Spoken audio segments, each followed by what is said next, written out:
இந்த 7 குணம் உங்ககிட்ட இருந்தா நீங்க ரொம்ப ஸ்பெஷல். இந்த special tea, special dosa, special ஆஃபர்னு எந்த பேரோட இந்த ஸ்பெஷல் சேர்ந்தாலும் அது ஒரு ஸ்பெஷலா இருக்கும். ஏன்னா அது ஒரு தனித்துவமானதும் சிறப்பானதும் அப்படின்னு நம்ம நம்புறோம். இது பொருட்களுக்கோ விக்கிற விஷயங்களுக்கோ மட்டும் இல்லாம மனுஷங்களுக்குமே பாத்தீங்கன்னா நம்மள பத்தி யாராவது நீங்க ரொம்ப ஸ்பெஷலா இருக்கீங்க அப்படின்னு சொன்னாலோ, இல்ல உங்ககிட்ட இந்த விஷயம் ரொம்ப ஸ்பெஷலா இருக்கு அப்படின்னு சொன்னாலுமே நமக்கு ரொம்ப சந்தோஷமா இருக்கும். அதே மாதிரி நாமளும் யாராவது ஒரு ஸ்பெஷலான மனுஷங்களை பார்க்கும் போதும் கவனிக்கும் போதும் நமக்குள்ளயும் ஒரு புத்துணர்ச்சி ஏற்படும். அதெல்லாம் சரி, மத்தவங்க ஸ்பெஷலா இருக்காங்க அப்படின்னும் இல்ல நாம ஸ்பெஷலா இருக்கோம் அப்படிங்கறதோ எதை வச்சு தெரிஞ்சுக்கிறது? மத்தவங்களை விடுங்க, நாம ஸ்பெஷலா இருக்குமா அப்படிங்கறத நம்ம தெரிஞ்சுக்க முடியுமா அப்படின்னு கேட்டா, ஒரு 7 குணத்தை வச்சு நாம ஸ்பெஷலா இருக்கோமா இல்லையா அப்படிங்கறத தெரிஞ்சுக்கலாம். அந்த 7 குணம் என்ன அப்படிங்கறத தான் இந்த வீடியோல நாம பார்க்க போறோம். 1, தளராத நம்பிக்கை. இது நிறைய கேட்டு கேட்டு சலிச்சு போன வார்த்தையாச்சே அப்படின்னு உங்களுக்கு தோணலாம். கேட்டு சலிச்சதா வேணா இருக்கலாம், ஆனா எத்தனை பேரால அதை செயல்படுத்த முடிஞ்சிச்சு அப்படிங்கறதான விஷயம். 100 பேர் உங்களை பார்த்து உங்களால முடியாது அப்படின்னு சொல்லும் போதும் உங்க மனசுக்குள்ள எழுற அந்த குரல், என்னால முடியும், எனக்கு தெரியும் அப்படின்னு சொல்றது,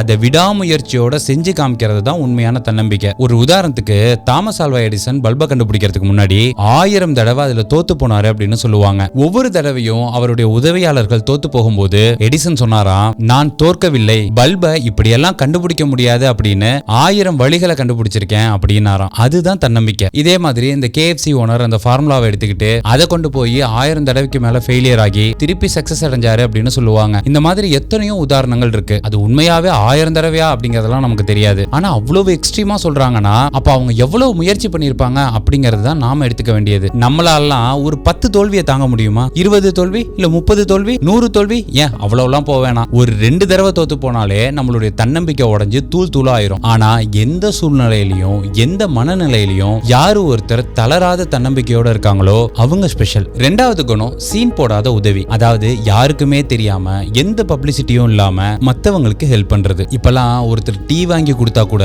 இன்ஸ்டால ஃபேஸ்புக்ல எல்லாம் ஸ்டோரி போடுற காலகட்டத்துல இருக்கும். ஆனா உண்மையான ஸ்பெஷலான ஆளுங்க இருக்காங்களே, அவங்க ஒரு கையால செய்யற உதவி இன்னொரு கைக்கு கூட தெரியக்கூடாது அப்படின்னு நினைப்பாங்க. இப்ப ரோட்ல ஒருத்தர் பசியில இருக்காருன்னு வைங்க, யாரும் பார்க்காதப்ப ஒரு சாப்பாடு பொட்டலத்தை கொடுத்துட்டு எதுவுமே பேசாம அந்த இடத்த விட்டு போறது. ஆபீஸ்ல உங்க ஃப்ரெண்டு ஒரு வேலையில தடுமாறும் போது அவருக்கு தெரியாமலே அந்த வேலையை முடிச்சு கொடுத்துட்டு அந்த பேரை வாங்கிக்காம இருக்கிறது. இந்த மாதிரியான குணம் தான் ஒரு மனுஷனுடைய தரத்தை காட்டும். இந்த மாதிரியான ஒரு குணம் உங்ககிட்ட இருந்தா நீங்க ரொம்ப ரொம்ப ஸ்பெஷல் தான். 3வது, ஃபெயிலியரை பார்த்து பயப்படாம இருக்கிறது. லைஃப்னா மேடு பள்ளம் சகஜம்தான். ஜெயிக்கிற மாதிரி தோக்கவும் செய்வோம். ஆனா ஸ்பெஷலா இருக்கிறவங்க தோல்விய ஒரு ஃபுல் ஸ்டாப்பா பார்க்க மாட்டாங்க, ஒரு கமாவா, ஒரு லெசனா தான் பார்ப்பாங்க. இப்போ தோனி எடுத்துக்கங்க, எத்தனை மேட்ச்ல அவர் தோத்துருக்காரு, ஆனா அதையே நினைச்சு ஃபீல் பண்ணிட்டு இருக்க மாட்டாரு. கூலா சரி ஓகே அடுத்த மேட்ச் பாத்துக்கலாம் அப்படின்னு கிளம்பிடுவாங்க. அதனாலதான் அவர் இன்னைக்கு வரைக்கும் கேப்டன் கூல். அதே மாதிரி பெரிய நடிகர்களை கூட எடுத்துக்கங்க, எவ்வளவோ தோல்வி படம் கொடுக்குறாங்க, ஆனா அதுல துவண்டு விழுவாம ஏந்திரிச்சு ஓடிக்கிட்டே இருக்காங்க. அந்த ஃபெயிலியர்ல இருந்து அடுத்த விஷயங்களை கத்துக்கிட்டு. விழுறது தப்பு இல்ல, ஆனா விழுந்த இடத்துலயே கிடக்கிறது தான் தப்பு. சோ அடிபட்டாலும் தூசி தட்டி ஏந்திரிச்சு போய்கிட்டே இருந்தா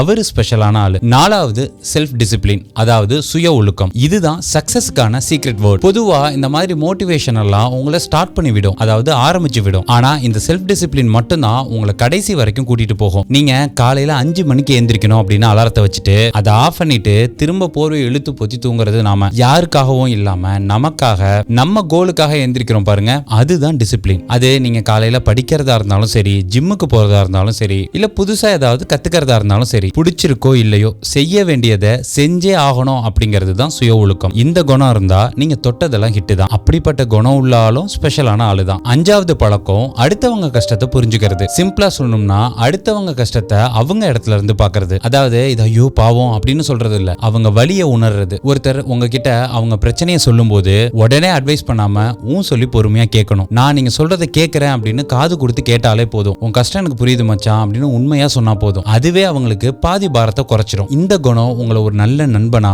நல்ல உறவுக்காரனா, நல்ல மனுஷனா மத்தவங்களுக்கு வெளிப்படுத்தும். இந்த குணம் இருந்தாலும் அவங்க ஸ்பெஷலான ஆளுதான். 6வது குணம், லீடர்ஷிப் குவாலிட்டி, தலைமை பண்பு. லீடர்னா பாஸ் மாதிரி அதிகாரம் பண்றது இல்ல, ஒரு ஃப்ரெண்டா கூட இருந்து வழிகாட்டுறது. ஒரு உண்மையான லீடர் போய் செய்யன்னு சொல்ல மாட்டான், வாங்க சேர்ந்து செய்வோம் தான் சொல்லுவான். பிரச்சனைனா முன்னாடி நிப்பான். வெற்றி கிடைச்சா எல்லாம் டீமோட உழைப்புன்னு சொல்லி எல்லாருக்கும் அந்த பெருமையை கொடுப்பான். காந்திஜியை எடுத்துக்கங்க, அவர் எந்த பதவியிலையும் இல்ல, ஆனா ஒரு நாட்டையே வழி நடத்தினாரு. ஏன்னா அவர் சொன்னதை முதல்ல அவர் செஞ்சாரு. சோ நல்ல லீடர்ஷிப் குவாலிட்டி இருந்தா கூட நீங்க ஸ்பெஷலான ஆளுதான். 7வது குணம், ஹானஸ்டி, நேர்மை. இது கடைசியான ஒண்ணு மட்டும் இல்ல, ரொம்ப முக்கியமான ஒண்ணும் கூட. யாரும் பார்க்காத போதும் கூட நம்ம சரியா இருக்கணும், அதுதான் உண்மையான நேர்மை அப்படின்னு சொல்லலாம். ஆனா யார் நடக்கிறா, யார் நடப்பா? இப்போ கடைக்காரரு அவருக்கு தெரியாம ஒரு மிச்சம் கொடுக்கறதுல உங்களுக்கு ஒரு 10 ரூபா கூட கொடுத்துட்டா, ஐயோ இல்லங்க நீங்க 10 ரூபா அதிகமா கொடுத்துட்டீங்க அப்படின்னு திருப்பி கொடுக்கறதுல ஆரம்பிச்சு நீங்க கொடுத்த வாக்க காப்பாத்துற வரைக்கும் எல்லாமே நேர்மை தான். நேர்மையா இருந்தா சில சமயங்கள்ல சில விஷயங்கள்ல ஏன் பல சமயங்கள்ல பல விஷயங்களை இழக்கலாம். ஆனா ஒரு லாங் டேர்ம்ல போகும்போது இந்த நேர்மை தான் உங்களுக்கு உண்மையான மரியாதையையும் நிம்மதியான தூக்கத்தையும் கொடுக்கும். அப்படிப்பட்ட நேர்மையான ஆளா நீங்க இருக்கீங்க அப்படின்னா,